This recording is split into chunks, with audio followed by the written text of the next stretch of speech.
അതായത് സ്ത്രീകൾ ഒരുപക്ഷെ ഏറ്റവും നിസ്സാരമായിട്ട് കണക്കാക്കുന്ന ഒരു ലക്ഷണമാണ്. എന്നാൽ ഇതിൻ്റെ ഗൗരവം എവിടെ വരെ എന്നും മനസ്സിലാക്കുമ്പോഴാണ് അത് ആരംഭത്തിൽ ചികിത്സിക്കേണ്ടതിൻ്റെ ഒരു ആവശ്യം മനസ്സിലാക്കാൻ പറ്റുന്നത്. സ്വാഭാവികമായ വെള്ളപ്പൊക്കിൽ നിന്നും വ്യത്യസ്തമായി പതിവായി വെള്ളപ്പൊക്കുണ്ടാവുകയും ഇതിൻ്റെ നനവ് കാരണം 2-3 തവണ അടിവസ്ത്രങ്ങൾ മാറ്റേണ്ടി വരികയും ചെയ്യുന്ന സമയത്ത് ഇതൊരു എക്സസ് ഡിസ്ചാർജ് അല്ലെങ്കിൽ ല്യൂക്കോറിയ എന്നുള്ള ലെവലിൽ എത്തി എന്ന് ആദ്യമായി മനസ്സിലാക്കുക. ഡോക്ടേഴ്സ് ടോക്കിങ്ങിൽ ഇന്ന് നമ്മളോടൊപ്പം ഉള്ളത് ഗവൺമെന്റ് ആയുർവേദ കോളേജ് പ്രസൂതി സ്ത്രീരോഗ വിഭാഗം അസോസിയേറ്റ് പ്രൊഫസർ ഡോക്ടർ അനില മാമാണ്. മാം സ്വാഗതം ഡോക്ടേഴ്സ് ടോക്കിങ്ങിൽ. മാം, നമ്മുടെ സ്ത്രീകളുടെ മെയിൻ ഒരു പ്രശ്നമാണ് വൈറ്റ് ഡിസ്ചാർജ് വരിക, വജൈനയിൽ ഇൻഫെക്ഷൻസ് വരിക, ചൊറിച്ചിലുണ്ടാവുക. അങ്ങനെയുള്ള ഒരുപാട് പ്രശ്നങ്ങളുള്ള സ്ത്രീകൾ നമുക്ക് സമൂഹത്തിലുണ്ട്. ഇവൻ നമുക്ക് തന്നെ ഉണ്ട്, അങ്ങനെയുള്ള പ്രശ്നങ്ങൾ വരാറുണ്ട്. എങ്ങനെയാണ് ഇത് ട്രീറ്റ്മെന്റ് എങ്ങനെയാണ് ചെയ്യുന്നത്? ഇത് തുടക്കത്തിൽ എങ്ങനെ നമുക്ക് കണ്ടുപിടിക്കാൻ സാധിക്കും? ഇത് വളരെ പ്രസക്തമായിട്ടുള്ള ഒരു ക്വസ്റ്റ്യനാണ് ഫസ്റ്റ്. അതായത് സ്ത്രീകൾ ഒരുപക്ഷെ ഏറ്റവും നിസ്സാരമായിട്ട് കണക്കാക്കുന്ന ഒരു ലക്ഷണമാണ്. എന്നാൽ ഇതിൻ്റെ ഗൗരവം എവിടെ വരെ എന്നും മനസ്സിലാക്കുമ്പോഴാണ് അത് ആരംഭത്തിൽ ചികിത്സിക്കേണ്ടതിൻ്റെ ഒരു ആവശ്യം മനസ്സിലാക്കാൻ പറ്റുന്നത്. അതായത് ഇത് എല്ലാവർക്കും ഉള്ളതാണെന്നും താനെ മാറിക്കോളും എന്നും ഒക്കെയുള്ളൊരു ധാരണ എല്ലാ സ്ത്രീകൾക്കും ഉണ്ട്. പക്ഷേ ഇത് പല തരത്തിലുണ്ടെന്നുള്ളതാണ് ആദ്യമായി മനസ്സിലാക്കുക. സ്വാഭാവികമായിട്ടുള്ള ഒരു വെള്ളപ്പൊക്കം പറയുന്നത് നമുക്കൊരു വളരെ ഡിസ്റ്റർബിംഗ് ആയിട്ടോ അല്ലെങ്കിൽ നമുക്ക് അടിവസ്ത്രങ്ങൾ തുടരെ നനയുന്ന വിധത്തിലോ ഒന്നുമുള്ള ഒരു അളവിൽ ഉണ്ടാവുന്നില്ല. അതുപോലെ പതിവായി വെള്ളപ്പൊക്ക് ഉണ്ടാവുന്നുമില്ല. ഓവുലേഷനോടനുബന്ധിച്ചും നമ്മുടെ പീരീഡ്സിനനുബന്ധിച്ച് 1-2 ദിവസം ഇത്ര മാത്രമേ സ്വാഭാവികമായ ഒരു വെള്ളപ്പൊക്ക് ഉണ്ടാവുന്നുള്ളൂ. സ്വാഭാവികമായ വെള്ളപ്പൊക്കിൽ നിന്നും വ്യത്യസ്തമായി പതിവായി വെള്ളപ്പൊക്കം ഉണ്ടാവുകയും ഇതിൻ്റെ നനവ് കാരണം 2-3 തവണ അടിവസ്ത്രങ്ങൾ മാറ്റേണ്ടി വരികയും ചെയ്യുന്ന സമയത്ത് ഇതൊരു എക്സസ് ഡിസ്ചാർജ് അല്ലെങ്കിൽ ല്യൂക്കോറിയ എന്നുള്ള ലെവലിൽ എത്തി എന്ന് ആദ്യമായി മനസ്സിലാക്കുക. ല്യൂക്കോറിയ തന്നെ ഫിസിയോളജിക്കലായിട്ട്, അതായത് നമുക്ക് പ്രത്യേകിച്ച് ഇൻഫെക്ഷൻ ഒന്നും ഇല്ലാതെ ഉണ്ടാകാം, ഇൻഫെക്റ്റീവായിട്ടും ഉണ്ടാകാം. ഇത് രണ്ടും തമ്മിൽ തിരിച്ചറിയേണ്ടത് വളരെ ഇമ്പോർട്ടൻ്റ് ആണ്. രണ്ടിനും ചികിത്സ ആവശ്യമാണ്. പക്ഷെ ഇൻഫെക്ഷൻ ഉള്ളപ്പോൾ അത് കുറച്ചുകൂടെ ഗൗരവമായിട്ട് എടുക്കേണ്ടതുണ്ട്. ഇപ്പം നിങ്ങളെ മുട്ടയുടെ വെള്ള പോലെ ഉള്ള ഒരു ഡിസ്ചാർജ് മാത്രമാണുള്ളെങ്കിൽ അതിൽ വേറെ ഇൻഫെക്ഷൻ ഒന്നും ഇല്ല എന്ന് നമുക്ക് മനസ്സിലാക്കാം.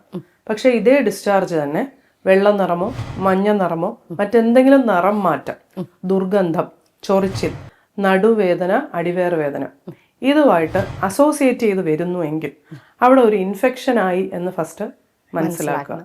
ഇൻഫെക്ഷൻ്റെ സൈൻസ് കണ്ടു കഴിഞ്ഞാൽ നമ്മൾ ഒട്ടും തന്നെ വെയിറ്റ് ചെയ്യാൻ പാടില്ല. ഇനി നോൺ ഇൻഫെക്റ്റീവ് ആയിട്ടാണെങ്കിലും ഒരുപാട് അളവിൽ പോകുന്നു, നമുക്ക് ഭയങ്കരമായ ക്ഷീണം അനുഭവപ്പെടുന്നു, വെയിറ്റ് ലോസ് അനുഭവപ്പെടുന്നു, അപ്പോഴും അത് ഉടനെ തന്നെ നമ്മൾ അഡ്രസ്സ് ചെയ്യേണ്ട കാര്യമാണ്. ഈ ഇൻഫെക്ഷൻസിനെ കുറിച്ച് നമ്മൾ പറയുവാണെങ്കിൽ ഇതിൻ്റെ ഒരു സീരിയസ്നെസ്, ഇത് ആരംഭത്തിൽ ഇപ്പോൾ ഒരു നിറവ്യത്യാസം, ചെറിയ ഒരു ചൊറിച്ചിൽ, ഒരു അടിവേർ വേദനയോടുകൂടി സ്റ്റാർട്ട് ചെയ്യും. ഇത് ഈ ചൊറിച്ചിലും ഈ ഒരു വെള്ളപ്പോക്ക്, അതായത് മുട്ടയുടെ വെള്ള പോലെ പോകുമെന്ന് ഇപ്പൊ പറഞ്ഞത്, അത് നോർമലായിട്ട് ഉള്ളത് ആണോ? അതായത് ഉള്ളതെന്ന് പറയുമ്പോൾ വളരെ ചെറിയ അളവിലേ ഉള്ളൂ കാണുന്നത്, അത് പതിവായി ഉണ്ടാവുന്നുമില്ല. ഇല്ല. ഒന്നെങ്കിൽ ഓവുലേഷനോടനുബന്ധിച്ച് 2 ദിവസം, ഇല്ലെങ്കിൽ പീരീഡ്സിനോടനുബന്ധിച്ച് കുറച്ച് ദിവസം, ഇത്രയും മാത്രമേ ഉണ്ടാവുള്ളൂ. പതിവായി ഉണ്ടാവുന്നു എന്ന് പറഞ്ഞാൽ അത് നോർമലേ അല്ല. അതാണ് ആദ്യമായി മനസ്സിലാക്കേണ്ടത്. ഇൻഫെക്ഷൻ ഉണ്ടായിക്കഴിഞ്ഞാൽ എന്ത് പറ്റുമെന്ന് പറഞ്ഞാൽ നമുക്കിതിന് ആരംഭത്തിലാണെങ്കിൽ വളരെ ക്ലിയർ ആയിട്ട് ചെറിയ സമയം കൊണ്ട്, ഇപ്പോൾ ഒരാഴ്ച കൊണ്ടോ മറ്റോ ഇന്റേണൽ മെഡിസിനും നമുക്ക് പുറമേയുള്ള ചികിത്സകളും കൊണ്ട് ഒരാഴ്ച 10 ദിവസം കൊണ്ട് ക്ലിയർ ചെയ്യാവുന്ന ഒരു ഇൻഫെക്ഷൻ നിങ്ങൾ മാസങ്ങളും, പലപ്പോഴും സ്ത്രീകൾ ചെയ്യുന്ന ഒരു കാര്യം കൊണ്ടാണ് ഇത് എടുത്തു പറയുന്നത്, മാസങ്ങളും ചിലപ്പോൾ വർഷങ്ങൾ തന്നെയും വെച്ചിരുന്ന് കഴിയുമ്പോൾ ഇപ്പൊ നമുക്ക് സെർവിക്സിൽ, അതായത് ഗർഭാശയ ഗളത്തിൽ, ട്യൂബ്സിൽ, അതുപോലെ വജൈനയിലെല്ലാം അത് സ്ട്രക്ചറൽ ചേഞ്ചസ് വരുത്തും. അതായത് ഈ ഓർഗന്റെ ഡാമേജ് പലതരത്തിലുള്ളത് വരുത്തി തുടങ്ങും. ഇത് നമ്മുടെ ഫെർട്ടിലിറ്റി, അതായത് നമ്മുടെ വന്ധ്യത പോലെയുള്ള കുഞ്ഞുങ്ങൾ ഉണ്ടാകുന്നതിന് ഉൾപ്പെടെയുള്ള പ്രശ്നങ്ങളിലേക്ക് നാളെ നയിക്കാവുന്നതാണ്. ഇതിന്റെ ഒരു ഗുരുതരാവസ്ഥ എനിക്ക് തോന്നുന്നു ഓൾമോസ്റ്റ് ഒരുപാട് സ്ത്രീകളും മനസ്സിലാക്കാത്ത ഒന്ന്, അതായത് ഇതേ ഇൻഫെക്ഷൻ വൈറസ് കൊണ്ടുവരാം. ഈ വൈറസ് കൊണ്ടുവരുന്ന ഇൻഫെക്ഷന് ശരിക്കും ഭയങ്കര നിറവ്യത്യാസം ഒന്നും കാണില്ല, അളവ് തന്നെ ആയിരിക്കും കൂടുതൽ ഉണ്ടാവുക. ഈ ഹ്യൂമൻ പാപ്പിലോമ തുടങ്ങിയ വൈറസ് കൊണ്ടുണ്ടാകുന്ന ഇൻഫെക്ഷൻ കാലങ്ങളോളം, അതായത് നമ്മൾ ചികിത്സിക്കാതെ അല്ലെങ്കിൽ ശ്രദ്ധിക്കാതെ വർഷങ്ങൾ നീണ്ടുപോയി കഴിഞ്ഞാൽ ഈ ഇൻഫെക്ഷനാണ് ഗർഭാശയ ഗള ക്യാൻസറായി മാറുന്നത്. അപ്പോൾ ഈ ഒരു ഗൗരവം നമുക്ക് സ്ത്രീകളെ പലപ്പോഴും പറഞ്ഞു മനസ്സിലാക്കേണ്ടതായി വരും. ഇത് നമുക്ക് വളരെ സിമ്പിളായിട്ട് കണ്ടുപിടിക്കാനും വളരെ ചെറിയ, ഒട്ടും നമുക്ക് പൈസ ചെലവില്ലാതെ ചികിത്സിച്ച് മാറ്റാനും ആയുർവേദ ചികിത്സയിലൂടെ സാധിക്കും. സമയത്ത് നമ്മളിത് അഡ്രസ് ചെയ്യുവാണെങ്കിൽ, അവിടെയാണ് അതിന്റെ പോയിന്റ് ഏറ്റവും പ്രധാനമായിട്ടുള്ളത്. അതായത് ചെറിയൊരു ഇൻഫെക്ഷന്റെ സൈൻ, നമ്മൾ നേരത്തെ പറഞ്ഞ എന്തെങ്കിലും ഒരു ലക്ഷണം കാണുവാണെങ്കിൽ നമ്മളൊന്ന് ഉള്ളു പരിശോധിച്ച് നോക്കിയാൽ തന്നെ ഇൻഫെക്ഷൻ ഉണ്ടോ, ഏത് ലെവലിലുള്ള ഇൻഫെക്ഷനാണ്, എത്രത്തോളം ആയി എന്നുള്ളത് വളരെ പെട്ടെന്ന് നമുക്കൊരു ജസ്റ്റ് ഒരു എക്സാമിനേഷൻ കൊണ്ട് തന്നെ മനസ്സിലാക്കാൻ സാധിക്കും. അത് ഒരാഴ്ചയോ 10 ദിവസമോ നമുക്കൊന്ന് ക്ലീൻ ചെയ്യാനുള്ള ആയുർവേദ ശാസ്ത്രത്തിൽ പറയുന്ന ചില സ്ഥാനിക ചികിത്സകൾ എന്ന് പറയും. പഞ്ചകർമ്മ ചികിത്സ പോലെ സ്ത്രീരോഗത്തിന് വിശേഷിച്ച് പറയുന്ന ഒരു ചികിത്സയാണ്. അതിൽ വരുന്ന ക്ഷാളനം, പിജു, ക്ഷാരകർമ്മം, ഇങ്ങനെയുള്ള ഇതൊക്കെ ഉള്ളിൽ നിന്ന് ക്ലീൻ ചെയ്തെടുക്കുക. ഉള്ളിൽ നിന്നും ക്ലീൻ ചെയ്യുവാണ് ഇതിന്റെ ഫസ്റ്റ് സ്റ്റെപ്പ്. അതാണ് ക്ഷാളനം എന്ന് പറയുന്നത്. അപ്പൊ നമ്മള് ഔഷധം, മിക്കവാറും കഷായം, അത് നമ്മുടെ ആന്റി മൈക്രോബിയൽ ആക്ടിവിറ്റി ഉള്ള, അത് പ്രൂവൺ ആയിട്ടുള്ള കഷായം യൂസ് ചെയ്ത് സ്റ്റെറൈൽ ആയിട്ടുള്ള എല്ലാ പ്രിക്കോഷൻസോടുകൂടിയാണ് നമ്മൾ ഇപ്പോഴത്തെ കാലത്ത് ഇത് ചെയ്യുന്നത്. കാരണം ആയുർവേദത്തിൽ തന്നെ നിർദ്ദേശിച്ചിട്ടുള്ള ഈ ചികിത്സ നമ്മൾ മോഡിഫൈഡ് ആയിട്ടാണ് ഇപ്പൊ ചെയ്യുന്നത്. അപ്പൊ നമ്മൾ എല്ലാ സ്റ്റെറൈൽ പ്രിക്കോഷൻസും എടുത്ത് വേണ്ട സജ്ജീകരണങ്ങളോടുകൂടി ഉപയോഗിക്കുന്ന ഔഷധങ്ങൾ ആയുർവേദ ഔഷധങ്ങളാണ്. മിക്കവാറും മെഡിക്കേറ്റഡ് ആയിട്ടുള്ള കഷായം ആണ് ഇതിന് യൂസ് ചെയ്യുന്നത്. അപ്പോൾ അതാണ് ഫസ്റ്റ് സ്റ്റെപ്പ്. പിന്നീട് മെഡിക്കേറ്റഡ് ഓയിലോ ഗീയോ യൂസ് ചെയ്ത് ഈ ഇൻഫെക്റ്റഡ് സൈറ്റിൽ നമ്മൾ മെഡിസിൻസ് വെക്കുക, ടാമ്പൺസ് യൂസ് ചെയ്ത്.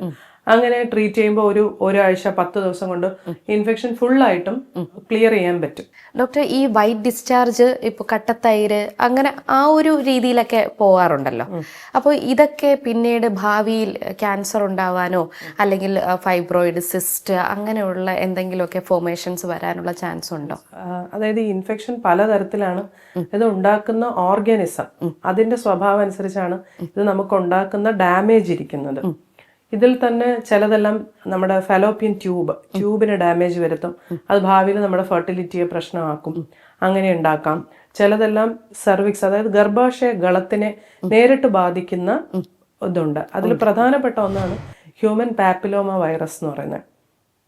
ഈ വൈറസ് കൊണ്ടുണ്ടാകുന്ന ഇൻഫെക്ഷൻ കുറച്ചു കാലം, ഇപ്പോൾ ഒരു 5 വർഷം നമ്മൾ അതിനെ ചികിത്സിക്കാതിരിക്കുന്നു അല്ലെങ്കിൽ ശ്രദ്ധിക്കാതെ വിടുന്നു, അങ്ങനെ കൊണ്ടുപോവുക ആണെങ്കിൽ ഇത് നമുക്ക് ക്യാൻസർ കോശങ്ങൾ ഡെവലപ്പ് ചെയ്യാൻ കാരണമാകും.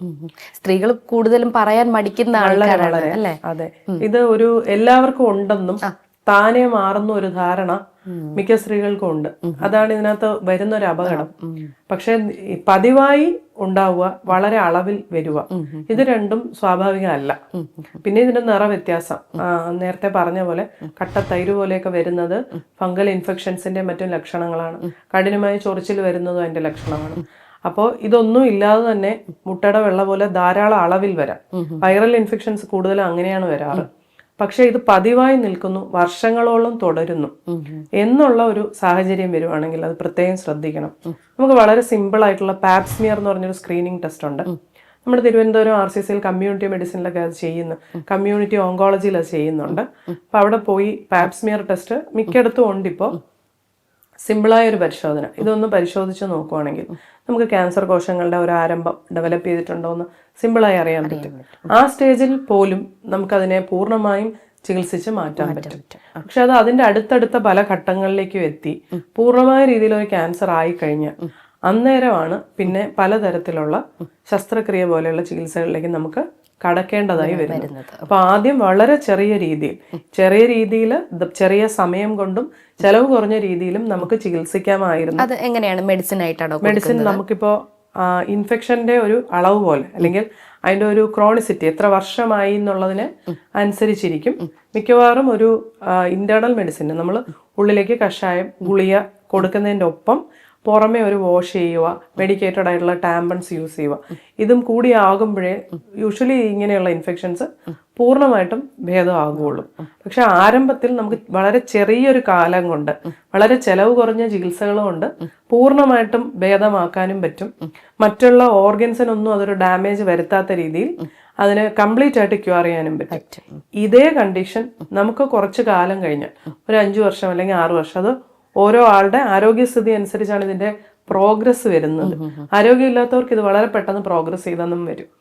ആ സ്ഥിതിയിൽ ക്യാൻസർ ഡെവലപ്പ് ചെയ്യുക, അല്ലെങ്കിൽ ഗർഭാശയത്തിന് അല്ലെങ്കിൽ നമ്മുടെ ഫലോപ്പിയൻ ട്യൂബ്സിന് എല്ലാം ഡാമേജ് വരുത്തി കഴിഞ്ഞാൽ ആ സ്റ്റേജിൽ അത് കറക്റ്റ് ചെയ്യാൻ സർജറി പോലെയുള്ള ഒരുപാട് കോംപ്ലിക്കേറ്റഡ് ആയ ചികിത്സയും പണച്ചെലവും നമുക്ക് അന്നേരം ആവശ്യമായിട്ട് വരും.